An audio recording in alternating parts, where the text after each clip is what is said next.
Greetings and salutations. This is Timothy Thomas coming at you with another tournamental update. This time I was tasked with implementing a second mechanic into my level, which is a flight tile, which was designed by my good friend Aaron Woods Lee. So let's go ahead and dive right in. Now this is our introductory area. As you can see, I cannot enter these tiles, the blue or the pink. Also, the wind tile has been modified as well to where it requires both power-ups in order to win the level. So let's go ahead and collect them. And we can now freely move and win the level. Which brings us to our second level, which is a mix of two. The first mechanic, of course, is the flight tile with the two power-ups. As you can see, both types are present, pink and blue. So let's run across these spikes real quick and grab the pink power-up. Try to do it without dying.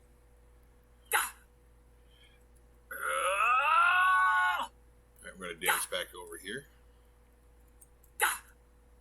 And now we can move freely through.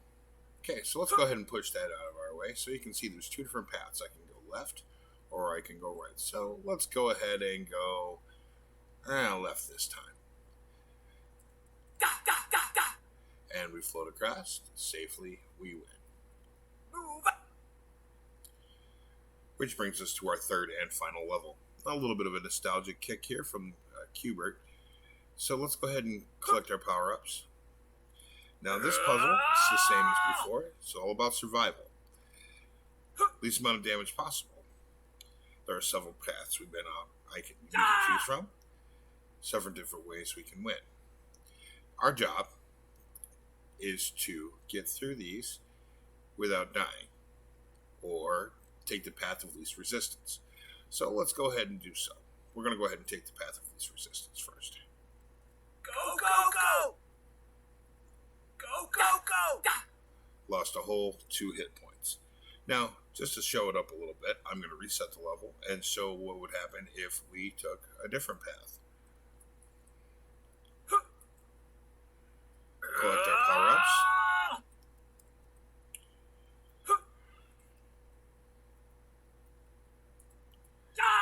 And we're going to take a little bit of a more damaging path. So let's start over here in the corner.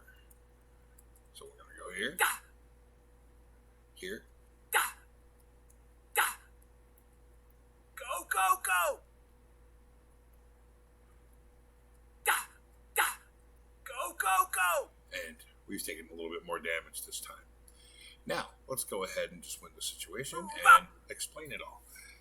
So, to compare gameplay, I've noticed that adding the flight mechanic changes the path a little bit. So, we can go one way or go the other. Sometimes a shortcut, but always gives us a different option.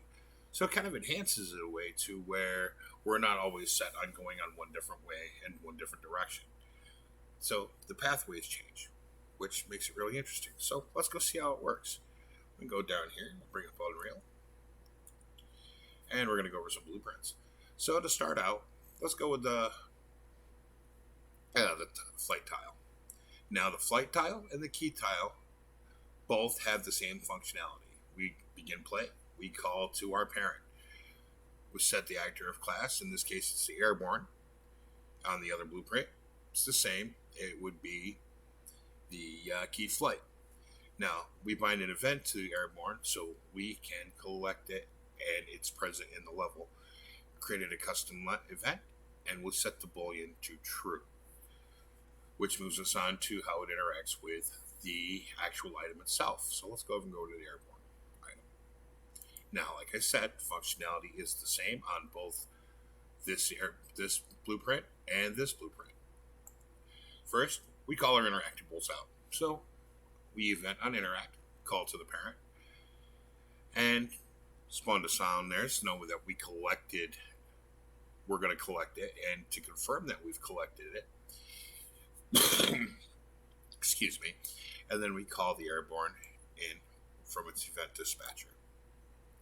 And to make sure we can go through the tile, we target the previous tile, and the existing object is ourself, or the player. And after the collectible has been destroyed using a destroy actor, we can move on. Now, let's move on to the modded win tile. So, for the modded win tile, we have our check to see if items are been collected. We even begin play, call to the parent. I ran a sequence here because I needed to do both at the same time to make sure that I could actually win and use the tile.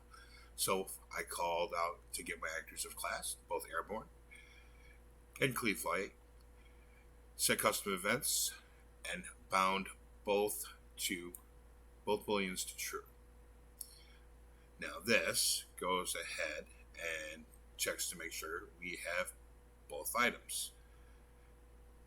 Then we move on down to make the tile actually function again. I entered it, I called the branch, called off a condition, an AND node, to actually check to see if this boolean here has key flight and this boolean here has airborne are true. In this case, they're both true. We go ahead and connect up, call the parent, and this gives the ability for the win tile to function and gives the ability to move on to the next level. And finally and foremost, we're going to go in here and call up the main menu widget, which I added. And first started by adding a couple of buttons, a few texts, nice text block, and an image. Just, give it some body. Go in here and go to the event graph. And I chose to click on start, give us our mouse function, and set the input to game mode only. So when we began it, it called immediately to the parent controller or the player controller and set us at our introductory level, as well as gave a quit function. And everything works out just fine. So that's pretty much it. Hope everybody enjoyed this, and we'll catch you next round. And best of luck to everyone else in their projects. And if you have any questions, concerns, suggestions, I'm all open for them.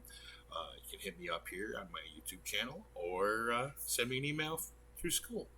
All right, have a great day.